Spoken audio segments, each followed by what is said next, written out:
Saat sorakan penyokong mula bergema di bumi Kemboja, satu persoalan besar bermain di fikiran peminat bola sepak Asia Tenggara, mampukah Swee Rieng menghentikan kebangkitan gegasi Malaysia, Johor Darul Ta'zim? Di sebalik senyapnya kem latihan, Harimau Selatan sebenarnya sedang menyusun pelan rahsia. Bukan sekadar turun bermain, tetapi turun untuk membuktikan siapa raja sebenar rantau ini di pentas Shopee Cup 2025.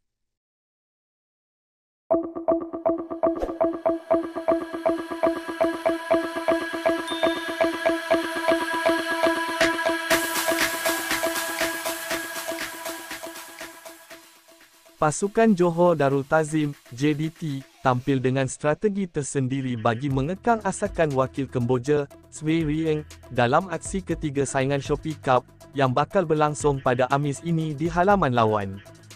Ketika ini, JDT menguasai kedudukan teratas kumpulan B, selepas mengumpul 6 mata penuh daripada 2 perlawanan awal, satu bukti keampuhan jentera Harimau Selatan di pentas Asia Tenggara.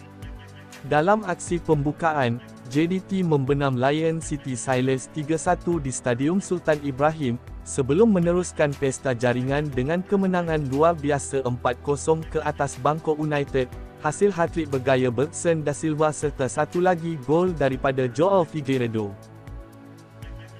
Menariknya, jurulatih dan barisan kejurulatihan JDT tidak mahu mengambil mudah cabaran Swee Rieng, walaupun turun sebagai pasukan pilihan. Menurut pemain pertahanan JDT, Shane Lowry, mereka telah melakukan analisis secara menyeluruh terhadap keseluruhan pasukan lawan, bukan hanya tertumpu kepada satu atau dua pemain bintang. Seperti yang jurulatih katakan, kami membuat analisis terhadap keseluruhan pasukan, bukan hanya tertumpu kepada seorang pemain. Sudah tentu kami menghormati mereka, tetapi kami juga mempunyai perancangan sendiri. Kami fokus kepada apa yang kami mahu lakukan. Ia akan menjadi satu perlawanan yang menarik, katanya. Lowry turut mendedahkan bahawa jadual padat yang dihadapi JDT bukan satu beban, malah menjadi pembakar semangat buat seluruh pasukan. Kami bersaing dalam 5 kejohanan dan bermain setiap 4 atau 5 hari sekali.